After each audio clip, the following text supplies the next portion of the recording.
The suitcase hit the porch with a wet thud that made the neighbor's dog start barking. Rain hammered against the windows like angry fists, and I stood there watching my own daughter throw my life onto the front steps like garbage. Each piece of my clothing, every book, every photograph of her father, all of it landing in puddles that reflected the porch light like broken mirrors. "Find another place to die, Mother." Sarah's voice cut through the storm, sharp enough to draw blood. "I'm done pretending to care. What do you do when the child you raised looks at you like you're already dead? Before I go further, tell me in the comments where you're watching from. And if you're hooked already, a like and subscribe will keep these stories coming." I pulled my cardigan tighter around my shoulders, the wool already damp from the rain that seemed to seep through everything tonight. 73 years old, and I was learning that family could be colder than any winter storm. The irony wasn't lost on me. I'd spent 30 years as a trauma counselor, helping other people's families heal, and here I was, watching my own daughter destroy what was left of ours. "Sarah, please." My voice sounded smaller than I intended, barely audible over the rain drumming against the roof. "We can talk about this tomorrow when you've calmed down." She laughed, but there was no humor in it. The sound reminded me of breaking glass. "Calm down. You think I need to calm down?"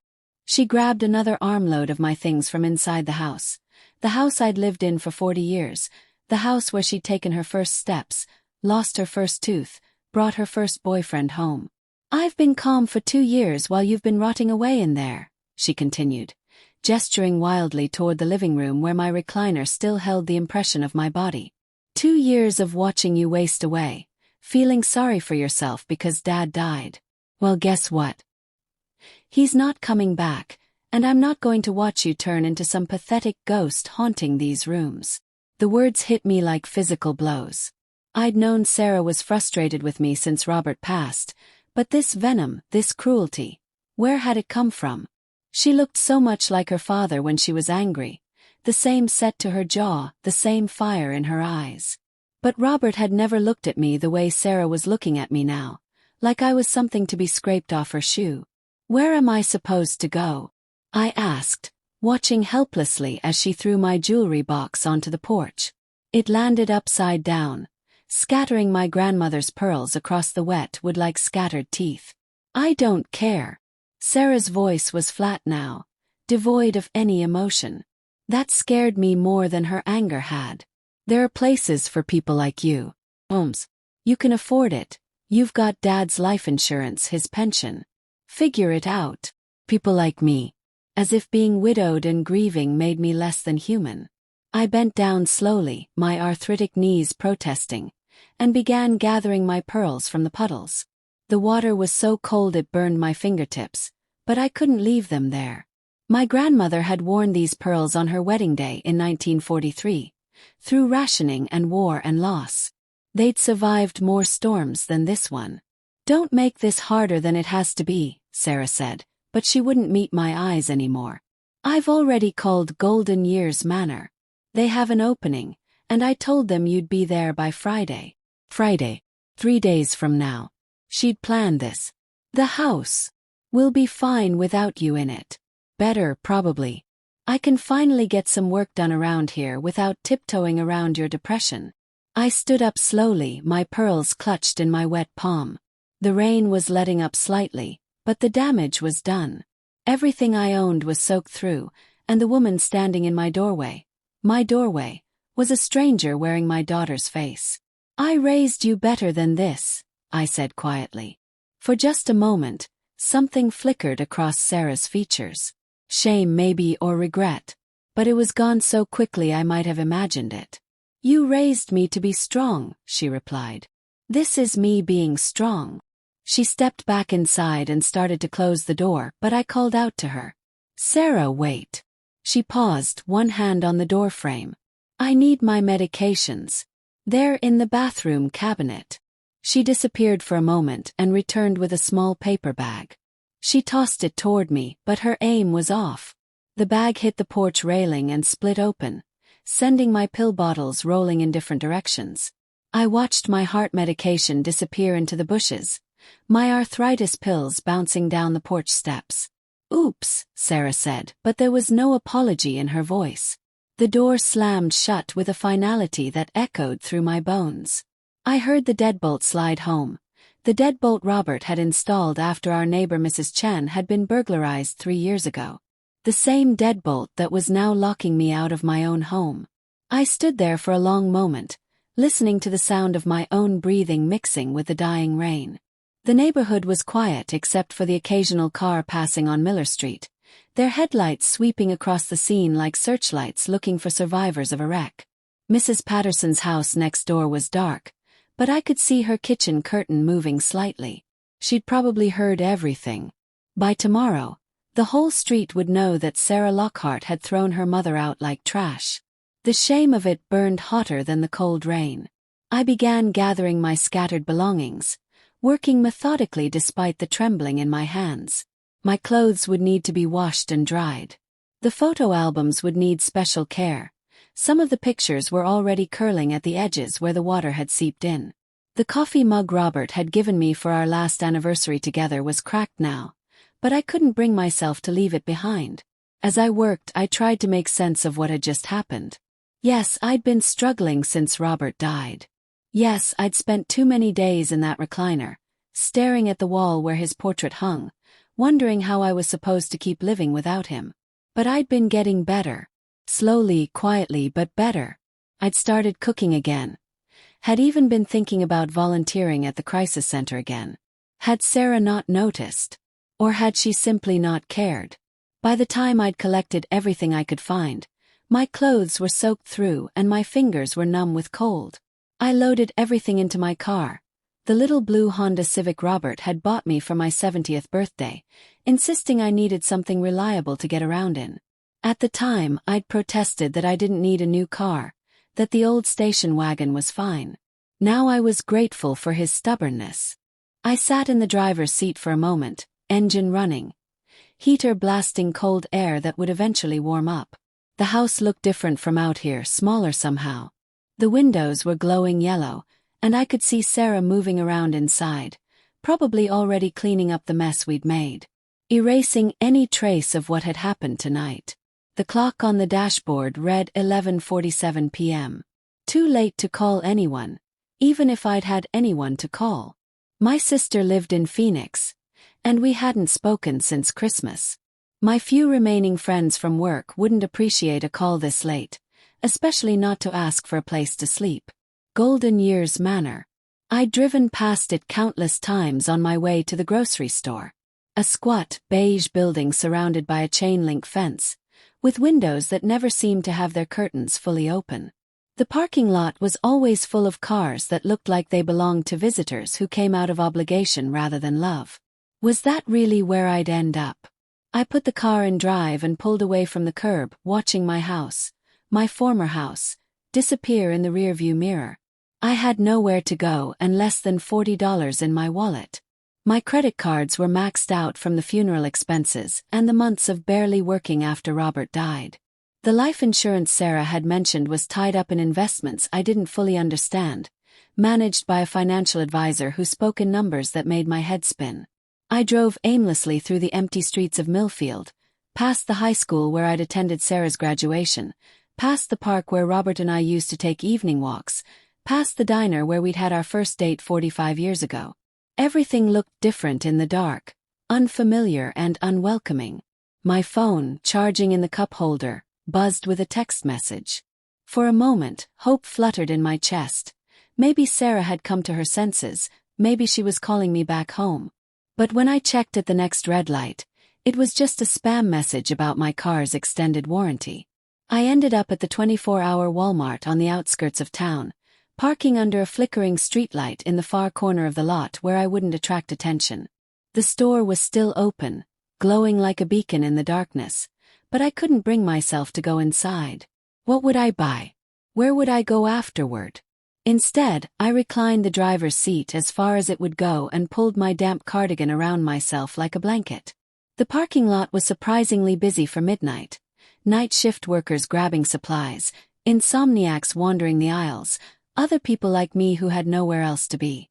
I closed my eyes and tried to remember better times. Sarah as a little girl, climbing into my lap to read bedtime stories. Sarah in her wedding dress, radiant and beautiful, hugging me tight and whispering, "Thank you for everything, Mom," in my ear. Sarah holding her newborn son, my grandson, with tears streaming down her face, saying she finally understood how much I loved her. Where had that Sarah gone? When had love turned into resentment, gratitude into cruelty? My phone buzzed again, and this time it was a number I didn't recognize. Who would be calling at this hour? "Hello," I answered, my voice hoarse from crying. "Mrs. Lockhart. This is Detective Morrison with the Millfield Police Department. I'm sorry to call so late, but we have a situation involving your daughter Sarah. There's been an incident at your residence, and we need you to come back right away." The phone slipped from my suddenly nerveless fingers, clattering to the car floor as my world tilted sideways once again. The drive back to Miller Street felt like swimming through thick honey, every second stretching longer than it should. Red and blue lights painted the neighborhood in carnival colors, but there was nothing festive about the 3 police cars parked outside my house. Outside Sarah's house, I corrected myself bitterly. The ambulance sitting in the driveway made my stomach clench into a fist. I parked across the street, my hands shaking so badly I could barely turn off the engine. Detective Morrison had been vague on the phone, saying only that there'd been an incident, and that Sarah had been asking for me. The word incident could mean anything, but ambulances usually meant something had gone very wrong. A uniformed officer approached as I stumbled out of my car, my legs unsteady after sitting cramped in the Honda for hours. The rain had stopped, but the air still smelled like wet concrete and earthworms. "Mrs. Lockhart." The officer was young, maybe Sarah's age, with kind eyes that reminded me of my grandson Tommy. "Detective Morrison is waiting inside. Your daughter is fine," he added quickly, seeing the panic on my face. "She's not hurt. But we do need to speak with you." Fine. Sarah was fine. The relief made me dizzy, but it was followed immediately by confusion. If Sarah wasn't hurt, why the ambulance? Why the police cars? Why had she asked for me after throwing me out like garbage just hours ago? The front door was propped open, and I could see people moving around inside. More police, maybe paramedics. The living room looked wrong somehow. Furniture pushed around, papers scattered on the floor. Crime scene tape stretched across the hallway leading to the bedrooms, yellow and stark against the familiar wallpaper Robert and I had picked out 15 years ago. "Mrs. Lockhart." A woman in a rumpled suit emerged from the kitchen, extending her hand. "Detective Morrison. Thank you for coming back. I know this must be confusing." Detective Morrison was shorter than I'd expected, with graying hair pulled back in a practical ponytail and tired lines around her eyes. She looked like someone who'd seen too much and slept too little, but her grip was firm and reassuring. "Where's Sarah?" "Yes." The officer said she was fine, but "She's at the station giving her statement. She's not under arrest," Morrison added quickly. "But we needed to separate her from the scene while we process everything." "Process what? What happened here?" Morrison gestured toward the kitchen table, the same table where Sarah had eaten countless bowls of cereal before school, where we'd played board games during power outages, where Robert had taught her to play poker with penny stakes. "Why don't you sit down? This is going to be difficult to hear." I sat, my wet cardigan squelching against the vinyl chair cushion. Morrison sat across from me, pulling out a small notebook and a digital recorder. "I need to record this if that's okay. Just routine." She pressed a button and set the device between us. "Can you tell me about tonight? About what happened between you and your daughter?" So I told her. About Sarah's anger, about being thrown out, about spending hours in the Walmart parking lot wondering how my life had fallen apart so completely.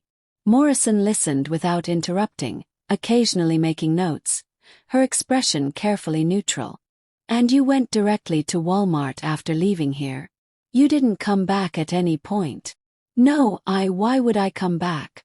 Sarah made it very clear I wasn't welcome." Morrison nodded, making another note. "Mrs. Lockhart, do you know a man named Marcus Webb?" The name hit me like a slap. I hadn't heard it in over 2 years, hadn't allowed myself to think about it. Yes, I whispered. He was a client of mine. When I worked at the crisis center. Can you tell me about that relationship? My hands started shaking again, and I pressed them flat against the table to make them stop. Marcus came to me after his wife died. Suicide. He blamed himself, thought he could have prevented it somehow. We worked together for about 6 months. And how did that end? I closed my eyes, remembering. He became fixated on me on our sessions. He started calling at all hours, showing up at my office when he didn't have appointments.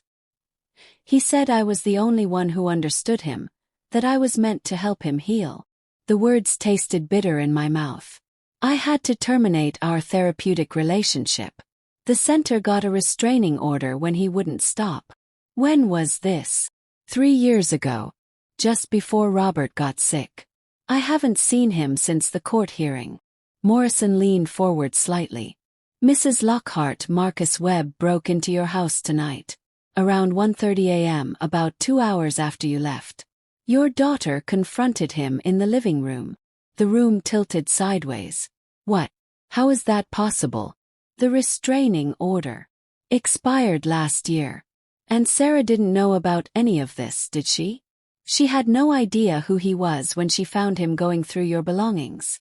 I shook my head, unable to speak. I'd never told Sarah about Marcus, never wanted to worry her with the details of my professional life. After Robert got diagnosed, everything else had seemed unimportant. Tell me what happened, I managed to whisper. Morrison consulted her notes. According to Sarah, she was in the kitchen making tea when she heard someone moving around upstairs. She thought you'd come back, that you'd somehow gotten in through the back door. She went to check and found Webb in your bedroom, going through your dresser drawers. My bedroom.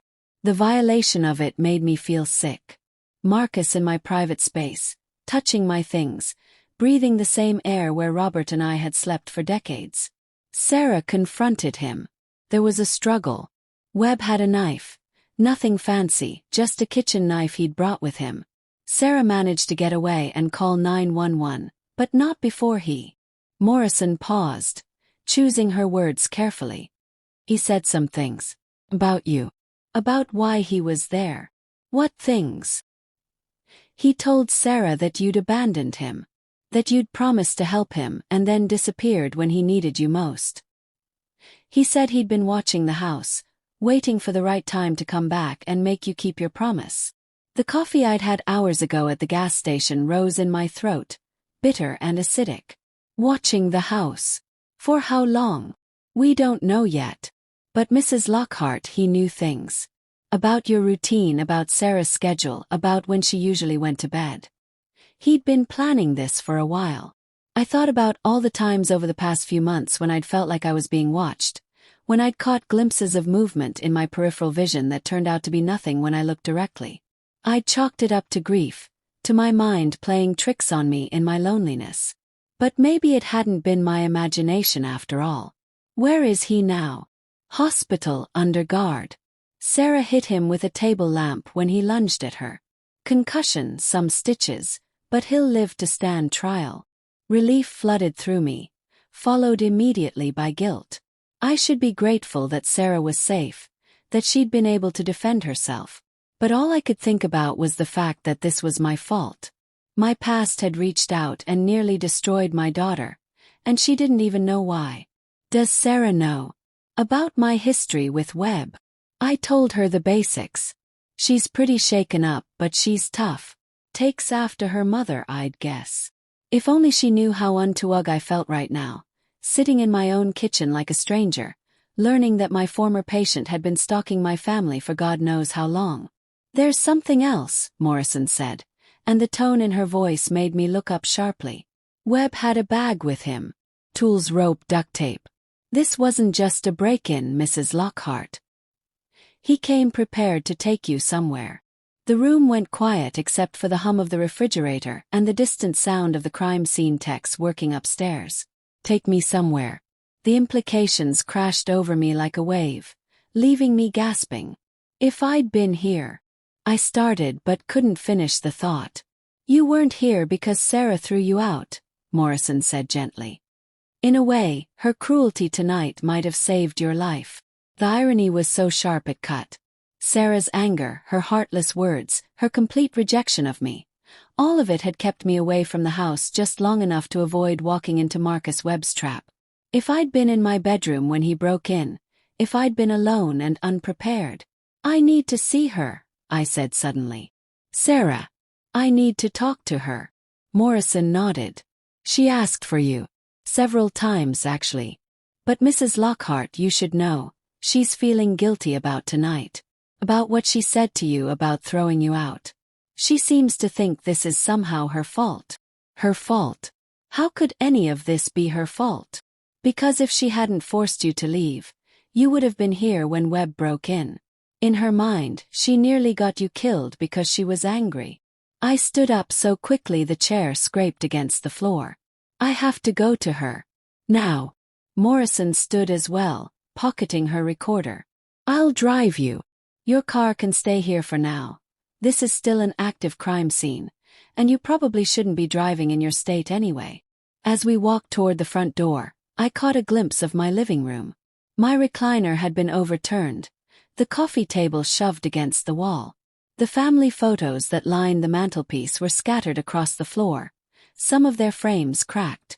The portrait of Robert that I'd stared at for so many lonely hours was hanging crooked, the glass spider-webbed from some impact. We'll need you to do a walkthrough tomorrow, Morrison said, noticing my gaze. See if anything was taken, if anything seems out of place. But right now, your daughter needs you more than the crime scene does. The ride to the police station was quiet, both of us lost in our own thoughts. The streets of Millfield looked different in the pre-dawn darkness. Familiar landmarks transformed into something strange and threatening. How long had Marcus been out there, watching, waiting, planning? How many times had I driven these same streets completely unaware that a predator was tracking my movements? The police station was a squat brick building downtown, next to the courthouse where Robert and I had gotten our marriage license 45 years ago. Detective Morrison badged us through the front desk and led me down a hallway that smelled like industrial coffee and industrial disinfectant. She's in interview room B, Morrison said, stopping in front of a door with a small window. Take your time. I'll be at my desk if you need anything. Through the window, I could see Sarah sitting at a metal table, her head in her hands. She looked so young, so fragile. Nothing like the angry woman who'd thrown my belongings into the rain just hours ago. Her clothes were rumpled, and there was a small bandage on her left hand where she must have cut herself during the struggle with Marcus. I knocked softly and opened the door. Sarah looked up, and the expression on her face broke my heart. She looked like she had when she was 7 years old and had accidentally broken my favorite vase. Terrified, guilty, desperate for forgiveness. Mom! Her voice was small, uncertain. You came back. I crossed the room in 3 quick steps and pulled her into my arms, holding her tight as she started to cry. She felt so thin, so breakable, and I realized that I'd been so focused on my own grief these past 2 years that I'd missed how much she'd been struggling too. I'm sorry, she sobbed against my shoulder. I'm so sorry, Mom. I said terrible things. I threw you out. And then he came looking for you and I didn't know who he was or what he wanted and... Shoo, I whispered, stroking her hair like I had when she was a child. None of this is your fault. None of it. But if I hadn't been so cruel, if I'd let you stay, you would have been there when he broke in. You could have been killed, and it would have been because of me. I pulled back to look at her face, cupping her cheeks in my hands. Sarah, listen to me. What happened tonight with Marcus Webb has nothing to do with you. This is about something that happened 3 years ago before Daddy got sick. You couldn't have known, couldn't have prevented it. Who is he? She asked. Detective Morrison said he was your patient, but she didn't explain why he wanted to hurt you. So I told her. About Marcus's obsession, about the restraining order, about the months of looking over my shoulder before Robert's illness consumed all my attention. Sarah listened with growing horror, her hand gripping mine so tightly it hurt. Why didn't you tell me? She whispered when I finished. Because you had your own life to worry about. Your job, your family. I didn't want to burden you with my professional problems. Burden me? Mom, I'm your daughter. Your problems are my problems, just like mine should be yours. She started crying again, quieter this time. I've been so angry with you for shutting me out after Dad died, for not letting me help. But you've been shutting me out for years, haven't you? Protecting me from things I should have known about. The truth of it hit me like a physical blow. In my effort to shield Sarah from the uglier parts of my work, from the Marcus Webbs of the world, I'd created a distance between us that had only grown wider after Robert's death. I'd been so busy being her protector that I'd forgotten how to be her mother. I'm sorry, I said. You're right. I should have told you. We sat there holding each other in the sterile interview room, both of us crying for different reasons. For the fear we'd both felt tonight, for the years of miscommunication and missed chances, for the realization that we'd almost lost each other in the worst possible way. A soft knock on the door interrupted us. Detective Morrison peered in, looking apologetic. I'm sorry to interrupt, but Mrs. Lockhart, there's someone here who says he needs to speak with you. Says it's urgent about your house. My house. At 4 a.m. Morrison stepped aside, and a man in an expensive suit entered the room. He was tall, silver-haired, carrying a leather briefcase that looked like it cost more than my car. Everything about him screamed lawyer, from his perfectly knotted tie to his Italian leather shoes. Mrs. Lockhart. My name is David Chen. I'm with Chen Rodriguez & Associates. I represent the estate of Robert Lockhart. He glanced at Sarah, then back at me. I apologize for the unusual hour, but when I heard about tonight's events on the police scanner, I knew I had to speak with you immediately. Sarah looked confused. The estate. But Dad's been dead for 2 years. Everything was settled. David Chen set his briefcase on the table and opened it with practiced efficiency. I'm afraid that's not entirely accurate, Miss Lockhart. There were certain aspects of your father's will that weren't executed immediately, per his specific instructions. Documents that were sealed until certain conditions were met. He pulled out a thick manila folder and set it in front of me. Mrs. Lockhart, according to your late husband's will, the house on Miller Street was never transferred into joint ownership. It remains solely in your name, as it has been since the original purchase in 1983. The words didn't make sense. Sarah and I stared at each other, then back at the lawyer. That's impossible, Sarah said. I've been paying the property taxes, the insurance, the maintenance. Mom signed everything over to me after Dad died. Chen shook his head, pulling out more documents. You've been paying those expenses, yes. But you've been paying them as a caretaker, not as an owner. Mrs. Lockhart never signed any ownership transfer documents. The house has always been legally hers. My mind reeled. But I don't understand. Sarah said. I think there's been a significant misunderstanding, Chen said gently.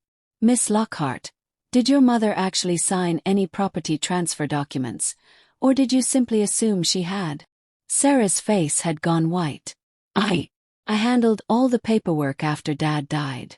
Mom was so grief-stricken she wasn't thinking clearly. I took care of everything, the funeral, the insurance, the bills. Thought. I assumed. You assumed that caring for the property meant owning it, Chen finished. A common misconception, but legally irrelevant. The room fell silent except for the hum of fluorescent lights overhead. Sarah stared at the documents spread across the table as if they were written in a foreign language. But that means... She started, then stopped. It means, Chen said, that when you threw your mother out of the house tonight, you were actually evicting the legal owner from her own property. The color drained completely from Sarah's face, and I watched as the full implications hit her like a freight train. The silence in that interview room stretched until it felt like something living, something that might swallow us all if we didn't break it soon. Sarah stared at the legal documents scattered across the metal table as if they were evidence of her own execution. Her face cycling through expressions I'd never seen before. Shock, shame, dawning horror. I don't understand, she whispered finally. All this time I thought, Mom, why didn't you correct me? Why didn't you tell me the house was still yours? David Chen cleared his throat diplomatically. If I may, there are additional provisions in your father's will that might explain some of the confusion. He pulled out another set of documents, these ones sealed with red wax that had been recently broken. Mrs. Lockhart, your husband left very specific instructions about when certain information should be revealed. My hands trembled as I reached for the papers. Robert's handwriting filled the margins. Notes in his careful engineer's script, the same handwriting that had left me love notes in my lunch bag for 40 years. Seeing it now, 2 years after his death, felt like being punched in the chest by a ghost. What does it say? Sarah asked, but her voice sounded far away, like she was speaking from the bottom of a well. I read aloud, my voice catching on the familiar cadence of Robert's words. To my beloved Winifred, if you are reading this, it means our daughter has reached a crisis point in her grief. I know Sarah better than she knows herself, and I know that in her desire to protect you, she will eventually try to control you. She will mistake management for love, efficiency for care. When that happens, when she forgets that you are not just her mother but a woman with your own needs and rights, these documents should remind you both of an important truth. You don't need anyone's permission to live in your own home or make your own choices. The words hung in the air like an indictment. Sarah made a sound that was half sob, half gasp. He knew, she said. Daddy knew I would do this to you. I kept reading, tears making the words blur. Sarah, if you are reading this alongside your mother, I hope you are not too hard on yourself. Grief makes us cruel sometimes, makes us try to control the things we love because we're terrified of losing them too. But love isn't ownership, and protection isn't possession.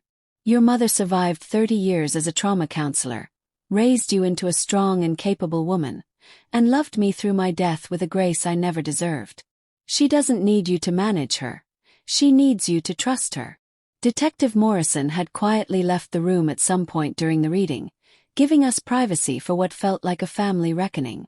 David Chen remained, but he'd faded into the background, becoming just another piece of furniture as Sarah and I confronted the magnitude of what had happened between us. Mom, Sarah said, and her voice was so broken it barely qualified as sound. I threw you out of your own house. Called you pathetic. I told you to find another place to die. She pressed her hands against her mouth as if she could push the words back in. What kind of person does that make me? Before I could answer, Chen spoke up again. There's more, I'm afraid. Mrs. Lockhart, your husband also left instructions about what should happen if you were ever in physical danger because of your work. Tonight's events with Marcus Webb trigger several additional provisions. He handed me a thick envelope marked Emergency Protocols. Open only if Winifred is threatened. Inside were detailed instructions for relocating, contact information for security companies, and a bank account number I'd never seen before. Your husband established a trust fund specifically for situations like this, Chin explained. He was concerned about your work with trauma victims, about the possibility that someone might blame you for their pain and try to hurt you.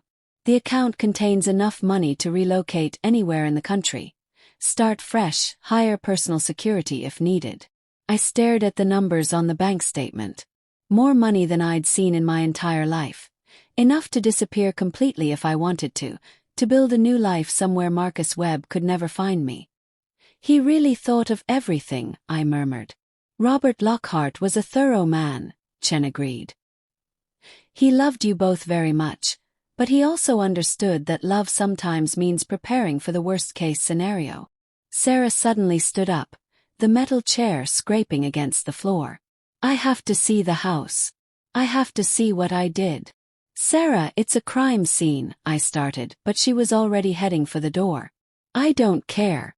I need to see it. I need to understand. Detective Morrison intercepted us in the hallway. The techs are finished upstairs, but the living room is still being processed. You can look, but don't touch anything. The drive back to Miller Street happened in complete silence.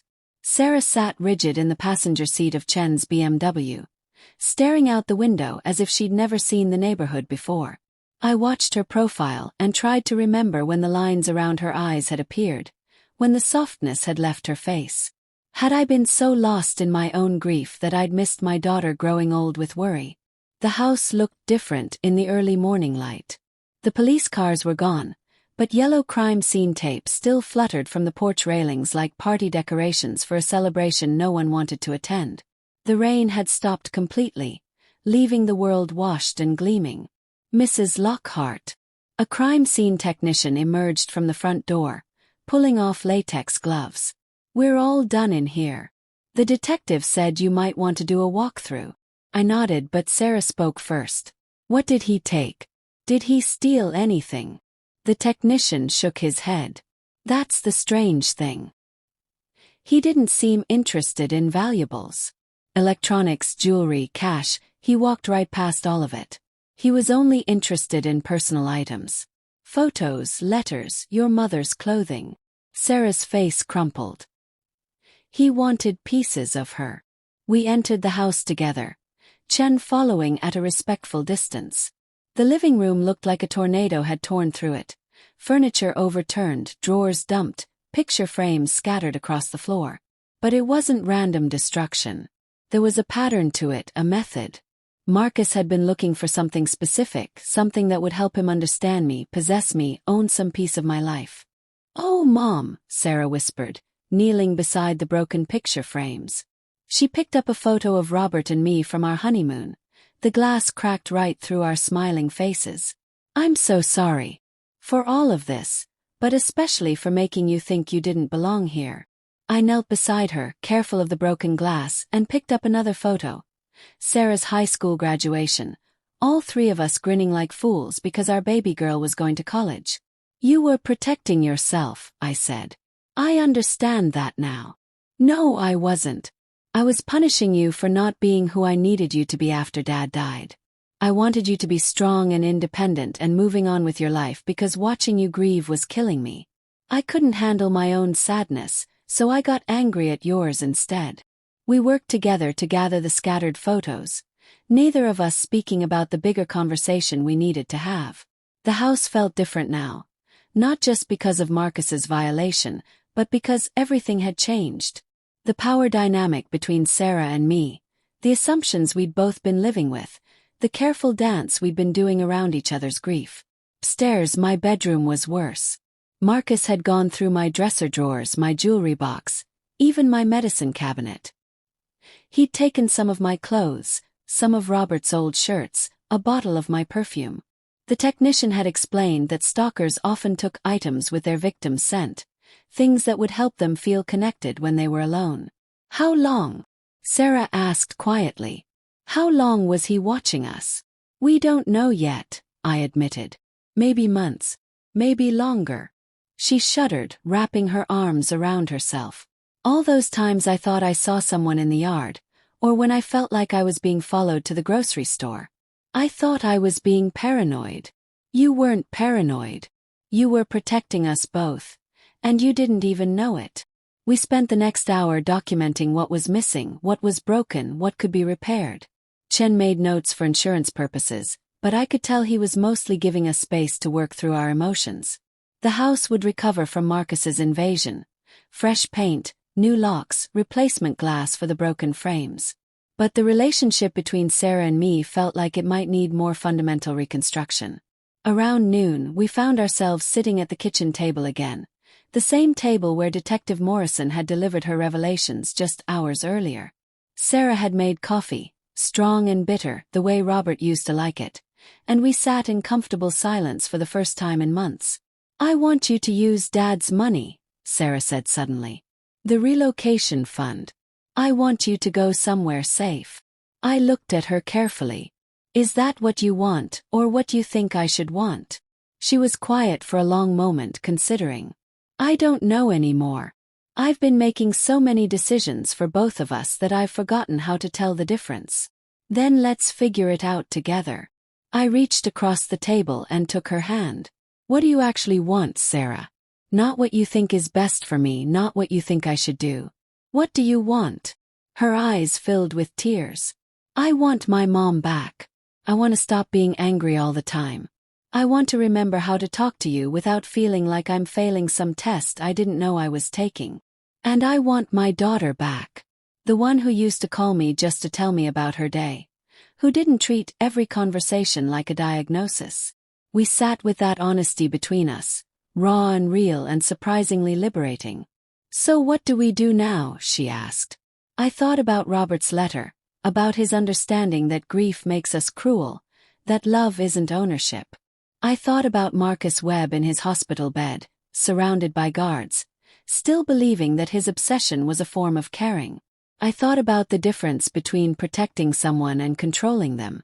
I think, I said carefully, that we start over. We both made mistakes, we both got lost in our grief and forgot how to love each other properly.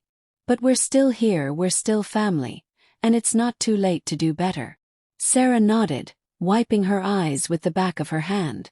I'd like that. But Mom, I still think you should consider leaving town, at least until Webb's trial is over.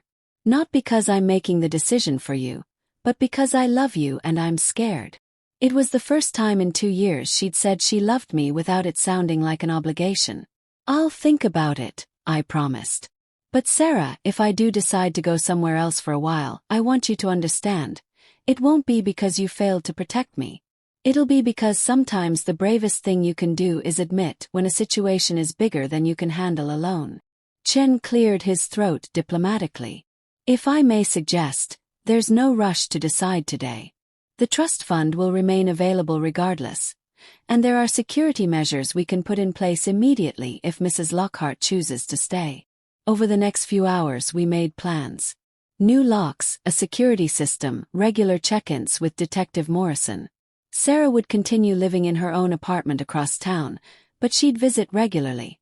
Not to manage my life, but to be part of it. We'd both start therapy, separately and together, to work through the grief we'd been carrying alone for too long. As the sun began to set, painting the kitchen in golden light that reminded me of better times, Sarah asked the question I'd been dreading. What happens to us now? To our relationship? I thought about Robert's letter again, about his faith that we could find our way back to each other. We learn how to be family again. We learn the difference between love and control, between protection and possession. And we forgive each other for the mistakes we made when we were too broken to do better. Sarah reached across the table and squeezed my hand. I love you, Mom. I'm sorry it took almost losing you to remember how to say it properly. I love you too, sweetheart. And I'm sorry I forgot that you need to hear it as much as I need to say it. Outside, the neighborhood was settling into evening routines. Mrs. Patterson was watering her garden, probably dying to come over and ask about all the police cars. The Johnsons were walking their dog. Normal life, continuing despite the drama that had unfolded here. Marcus Webb was still in the hospital, still under guard, but he felt less threatening now somehow. Not because he was less dangerous, but because Sarah and I were no longer isolated in our separate griefs. We had each other again, and that made us both stronger than we'd been in years. So, Sarah said, breaking the comfortable silence, want to help me clean up this mess? I looked around at the scattered photos, the overturned furniture, the evidence of violence and violation. Then I looked at my daughter, really looked at her, and saw not the angry, controlling woman who'd thrown me out, but the scared, grieving child who'd been trying to hold our family together with her bare hands. Let's do it together, I said. And for the first time in 2 years, that felt like exactly the right answer. We worked side by side as the sun set, putting our house, our home, back together one broken piece at a time. It wasn't going to be easy, rebuilding trust and relearning how to love each other without ownership or control. But we had time and we had each other, and sometimes that's enough to start healing even the deepest wounds. Marcus Webb had tried to steal pieces of my life, but in the end, he'd given me back the most important piece of all. My daughter, and the understanding that family isn't about who owns what, but about who chooses to stay and do the hard work of loving each other properly. As we swept up the last of the broken glass, Sarah looked at me and smiled, the first real smile I'd seen from her in months. Welcome home, Mom, she said. And finally it felt like I was